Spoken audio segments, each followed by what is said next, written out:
한석규 배우와 제가 무척 닮았다고 합니다. 엄마 방귀 뀌었어? 두 사람이 너무 진지하게 엄마 방귀 뀌었어를 너무 많이 한 거예요. 겁이 덜컥 났죠. 안병동이었거든요. 그날 많이 울었어요. 영원할 것 같았던 그 기쁨에 찬 얼굴을 잊을 수가 없을 겁니다. 어쩌자고 그런 얼굴을 보여주고 총총히 떠나버렸는지 모르겠어요.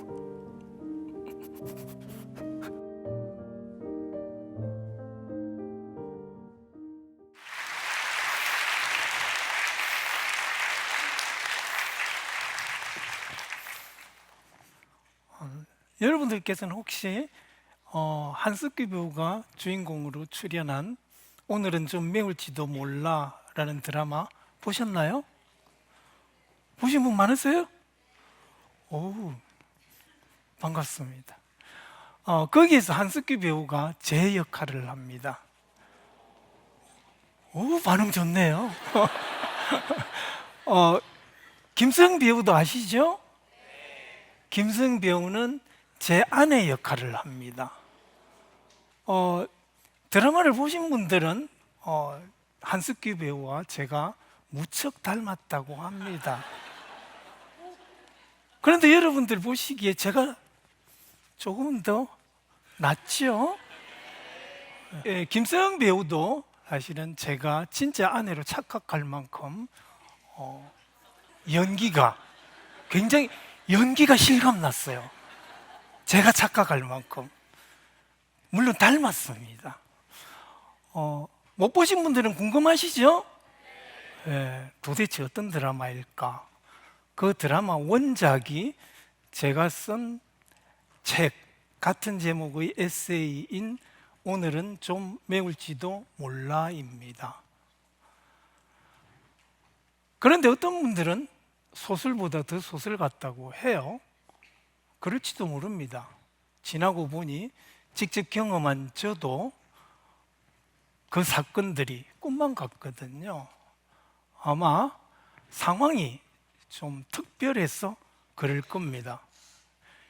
이혼하기로 합의했던 남편이 대장암 말기 선고를 받은 부인을 위해 정성스럽게 요리하고 보살피면서 생긴 사건들에 대한 기록이거든요. 저도 나중에 들었습니다만은 우리 사회에서는 남편이 이 암에 걸린 부인을 돌보는 경우는 아주 드물다고 합니다. 대략 한 5% 정도밖에 되지 않는다고 해요. 제가 5% 안에 드는 겁니다. 그런데 부인이 남편을 돌보는 경우는 보통이죠. 좀 많이 불공평하죠. 그렇다고 해서 그 남편이 원래 요리를 잘했던 것은 아닙니다. 전혀 요알못이었어요. 오늘은 그 이야기를 들려드리려고 합니다. 제 이야기지만 남 이야기처럼 1인칭이 아니라 3인칭으로 들려드리려고 해요. 그러는 이유는 이야기가 끝날 때쯤 여러분들께서도 잘 알게 될 겁니다. 이야기는 이렇게 시작됩니다. 그 남편과 부인은 이혼 수속 중이었기 때문에 대화도 없었고 마주칠 일도 없었어요. 그런데 부인이 남편에게 전화해서 이렇게 말합니다. 내일 병원에 가는데 보호자와 함께 오래. 당신이 아직 남편이잖아. 그 남편은 깜짝 놀랐어요. 그 부인은 죽어도 병원에 안 가겠다던 사람이었거든요. 그런데 자세한 설명도 없이 예약 시간만 알려주고 전화를 끊었어요. 겁이 덜컥 났죠. 안병동이었거든요.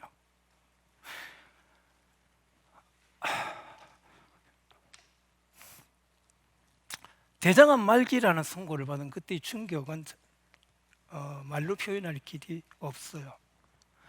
이 말을 하는 지금도 가슴이 울렁거리고 속이 아픕니다. 그런데 의사가 걱정스러운 표정으로 이상한 걸 물어요. 집에 먹을 걸 챙겨줄 사람이 있냐는 겁니다. 투병 과정이 힘들기 때문에 잘 먹어야 한다면서요. 진료실에서 나온 뒤 부인은 남편에게 이렇게 말합니다. 당신이 나를 돌봐주면 좋겠어. 남편은 곧바로 대답할 수가 없었어요. 의사가 그랬잖아요. 먹을 걸 챙겨줄 사람이 필요하다고. 나는 요리를 해본 적이 없는데 할 수 있을까? 그런 걱정을 하는데 부인이 다시 이렇게 말합니다. 다음 주까지는 답을 줘. 당신이 못하겠다면 다른 사람을 구해야 하니까. 무슨 부탁을 이렇게 싶었지만 부인 성격을 잘 알기 때문에 그건 그냥 넘어갔어요. 그 남편이 무엇인가를 결정할 때 가장 중요하게 생각하는 것은 인간에 대한 예의였습니다. 만나는 것보다 더 중요한 것은 잘 헤어지는 것이라는 신념도 가지고 있었고요. 게다가 남편은 부인이 해주는 맛있는 밥을 20년 동안 잘 받아 먹었거든요. 남편이 부인에게 해줄 수 있는 시간은 그 세월에 비하면 턱도 없이 짧을 겁니다. 그리고 그 부인은 늘 자기보다 남의 입장을 먼저 생각하며 이 세상을 좀 더 살기 좋은 곳으로 만들려고 노력했던 사람이에요. 마지막 가는 길에 정성 어린 보살핌을 받을 자격이 충분한 사람이었죠. 그 남편은 그날로 결정을 했습니다. 부인을 돌보면서 음식을 만드는 것이 해야 할 일이라고 생각한 겁니다.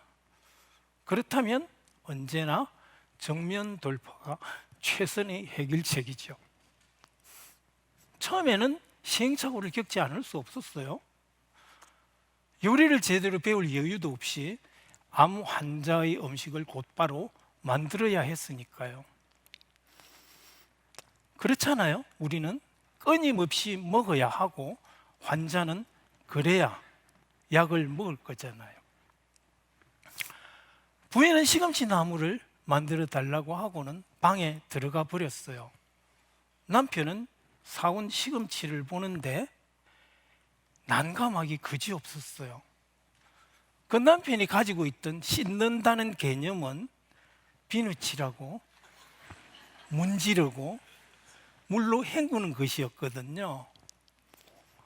사온 시금치를 보는데 어디에 비누칠을 하고 어떻게 문질러야 할지 도무지 감이 잡히지를 않는 겁니다.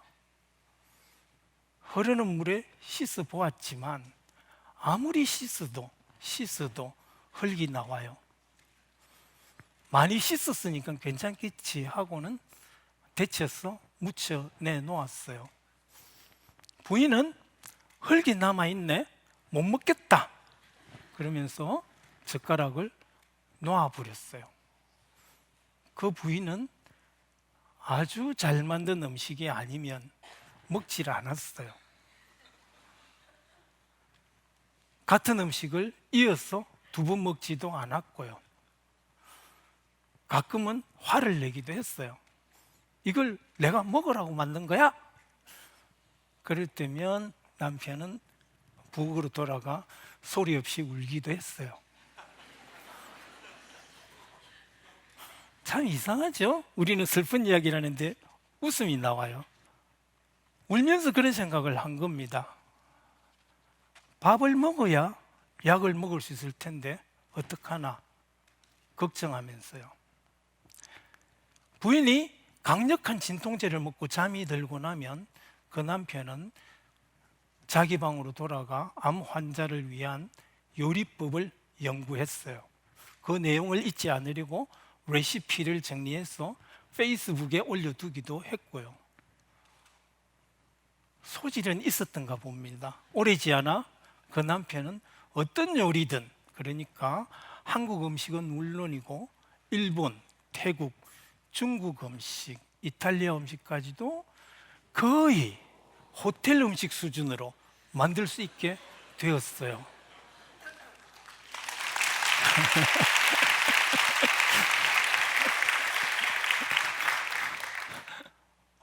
고통스러운 투병 과정이었지만 그 부인은 아주 맛있는 요리를 맛볼 수 있었죠. 물론 22가지 재료를 사용해서 3시간 정도 정성스럽게 고아야 하는 히포크라테스 수프 같은 것도 만들긴 했습니다. 그 부인은 맛있는 요리를 맛보면서 가끔 잦아드는 불꽃처럼 행복한 얼굴을 보여주고는 했어요. 그러나 부인은 점점 더 먹을 수 없는 상태가 되어 갔습니다. 어떤 치료도 효과가 없었거든요. 언제부턴가는 먹고 싶은 것이라면 무엇이든 만들었어요. 가장 맛있게 먹은 것을 꼽으라면 아마 해삼탕일 겁니다. 해삼탕은 재료 준비에 손이 많이 가고 시간도 많이 걸리지만 쉽고 간단한 요리입니다. 맛있기도 하고요. 끝내지 못한 요리는 탕수육이었어요. 제대로 만들기 위해서 탕수육을 준비를 하는데 위급한 응급 상황이 벌어진 겁니다. 쓰나미가 덮쳐 모든 것을 덮어버렸죠. 119가 출동해서 응급실에 실려가야 했어요. 장폐색이었습니다. 암세포가 온몸에 퍼져 장을 막아버린 거죠. 그날 많이 울었어요. 마지막 소원을 들어주지 못한 것이 참 마음이 아팠거든요.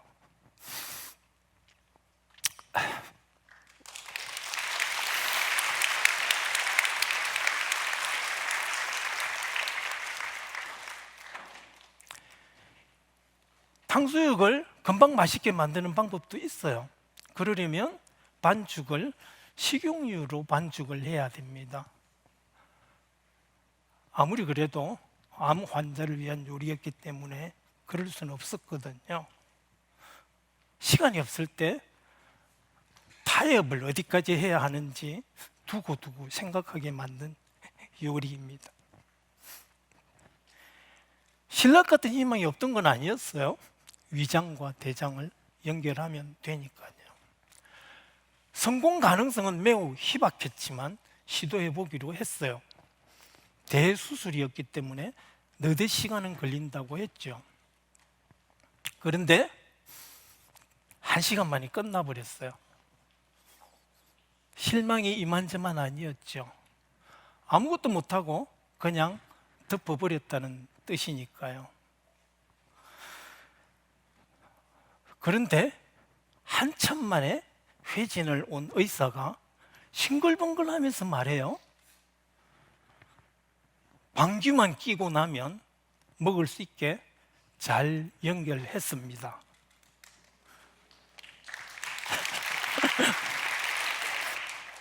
그때부터 질문은 하나밖에 없었어요. 엄마 방귀 뀌었어? 아들과 교대하면 남편이 물었어요. 엄마 방귀 뀌었어? 두 사람이 너무 진지하게 엄마 방귀 뀌었어를 너무 많이 한 거예요. 그래서 주변 사람들도 물어보기 시작했어요.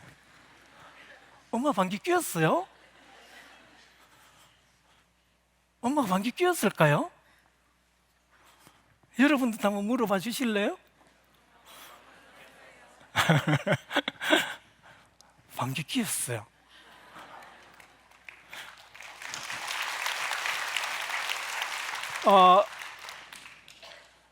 아들이 큰 소리로 3일째였을 겁니다.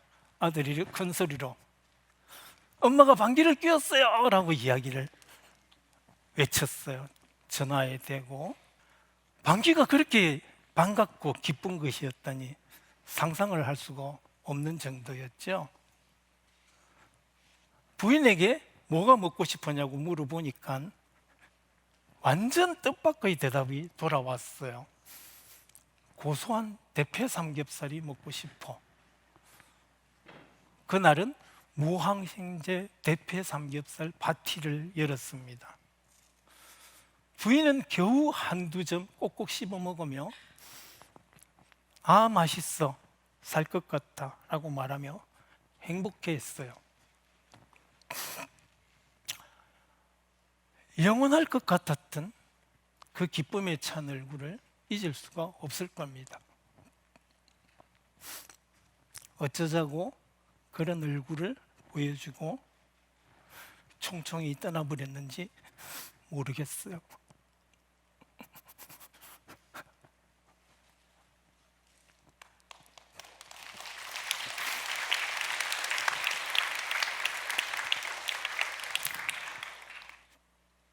부인은 마지막으로 이런 말을 남겼어요. 책 읽듯이 제가 읽을게요. 내가 당신이 정성스럽게 만들어주는 맛있는 음식을 이렇게 오랫동안 잘 먹고 떠날 줄 몰랐어. 내 인생에서 가장 행복한 시간이었어.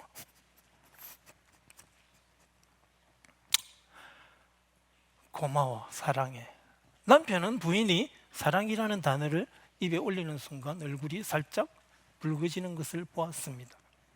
이 부분은 책에 쓰지 못했어요.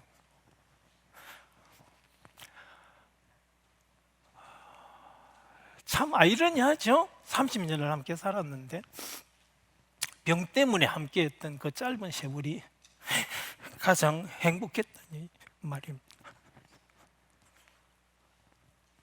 간절한 마음과 정성 어린 시간을 고명으로 잔뜩 올린 맛있는 요리는 죽음을 향해 가는 두렵고 슬픈 터널을 지나는 동안 순간순간 반짝이던 짧지만 큰 기쁨이었어요. 그 행복했던 순간을 영원히 살려두고 싶어 그 남편은 일기를 썼습니다. 내내 불안했던 그 오랜 시간을 견딜 수 있었던 것은 글쓰기 덕분이었을 겁니다. 마법 같은 시간이었어요. 글을 쓰면 슬픔도 기쁨이 되니까요. 그 글에 처음으로 매력을 느낀 사람들은 페이스북 친구들이었어요.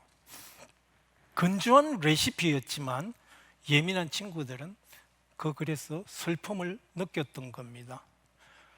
불치병에 대한 두려움과 영원한 이별을 예감하는 슬픔이 글 주변에서 아지랑이처럼 흔들리고 있었겠죠.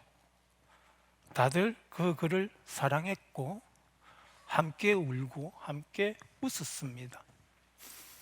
그때만큼 슬픔을 나누면 반이 되고 기쁨을 나누면 2배가 된다는 것을 절실하게 경험한 적이 없을 겁니다.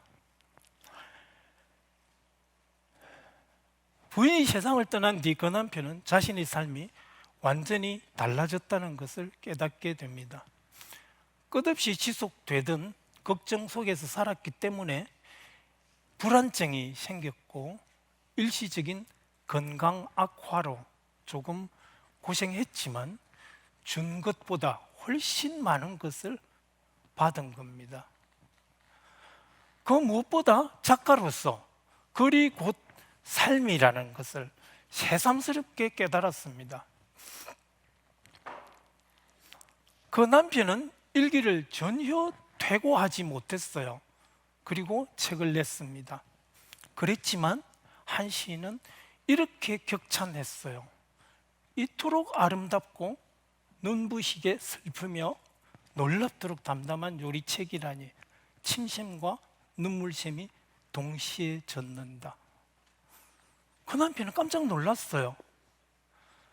전혀 퇴고하지 못했는데 눈부시게 아름다운 글이라니 말도 안 돼. 그런 생각이 들었던 겁니다.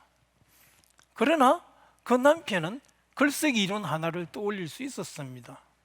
좋은 글은 좋은 재료로 만들어집니다. 아무리 뛰어난 기술자라고 하더라도 다이아몬드 없이 다이아몬드 반지를 만들 수는 없잖아요. 빛나는 글을 쓰고 싶으면 빛나는 삶을 살기 위해 노력해야 합니다. 당신의 글은 바로 당신의 삶이니까요. 이론처럼 그랬던 걸까요?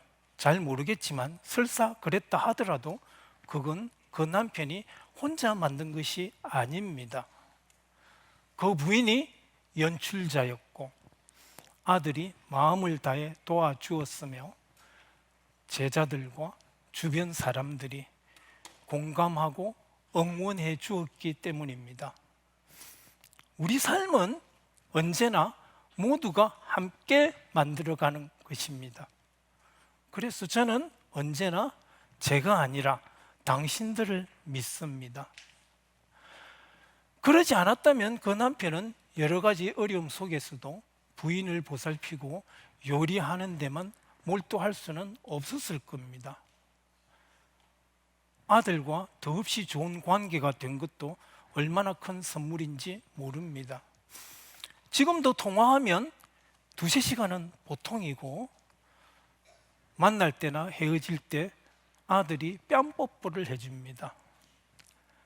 그 아들의 정성 어린 도움이 없었다면 그 힘든 시간을 버텨내기 어려웠을 겁니다. 여러분들은 제가 이 말을 여기에서 공개적으로 할 수 있어서 얼마나 기쁜지 모를 겁니다. 그리고 새로운 종류의 기쁨과 자유도 얻었습니다. 요리를 해서 그동안 고마웠던 분들에게 대접하고 그들이 맛있게 먹는 모습을 보면서 그것이 얼마나 기쁜 일인지 알게 되었습니다. 그 남편 자신도 언제 어디서든 먹고 싶은 것을 마음대로 만들어 먹을 수 있는 자유를 얻었어요. 부인은 자신이 떠난 뒤 게으른 남편의 먹을거리를 걱정했던 것인지도 모릅니다. 무슨 음식이든 마음대로 만들어 먹으면서 그런 생각도 들었죠. 이렇게 하라고 그런 거였어?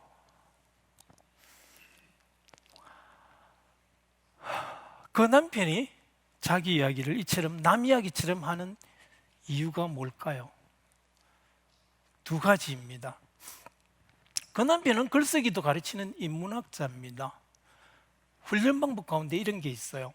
우리는 1인칭 글을 쓰는 것이 3인칭으로 쓰는 것보다 훨씬 쉽습니다. 그러나 객관성을 확보하기 위한 노력도 필요해요.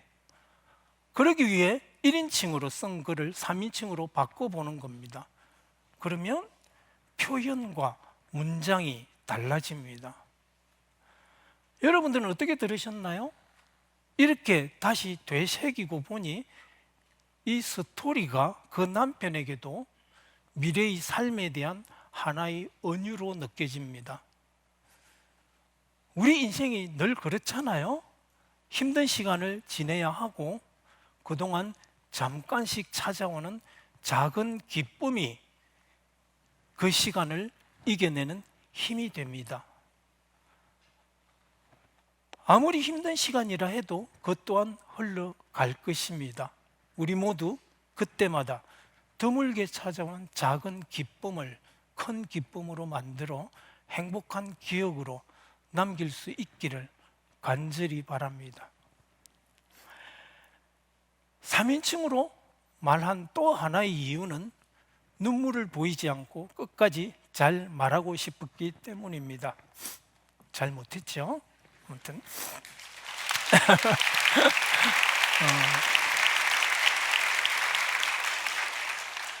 남 이야기처럼 하면 좀 덜 슬플 테니까요. 그 남편은 이번 세바시 강연을 준비하면서 처음으로 자기의 지난 날을 제대로 돌아볼 수 있었습니다. 책과 드라마를 보았어요. 다시 본 것이 아니라 처음 본 겁니다. 그동안에는 눈물이 앞을 가려 제대로 볼 수가 없었거든요. 그러는 동안 그 남편은 자기가 받은 가장 큰 선물은 투병 기간 동안 가끔씩 찾아온 작은 기쁨들에 대한 행복한 기억이라는 것을 깨닫게 됩니다. 그 기억 덕분에 많은 분들이 사랑을 받게 되었어요. 한석규, 김서영 배우가 주연한 드라마가 만들어졌고, 인문학뿐만 아니라 인생 레시피를 주제로 한 강연 요청도 많았습니다. 게다가 오늘 여기 세바시에도 출연하여 여러분과 함께 과거를 영원한 현재로 부활시키고 있잖아요. 마지막으로 이 말을 한 번 더 반복하고 싶군요. 이 세상은, 우리 삶은 우리 모두가 다 함께 만들어가는 것입니다. 그래서 저는 제가 아니라 당신을 믿습니다. 그리고 자칫하면 슬픔과 두려움으로 묻어버렸을 내 인생의 한 부분을 기쁨으로 빛나는 순간의 기억으로 남게 해준 세상을 떠난 아내에게 고마운 마음과 함께 사랑을 전합니다.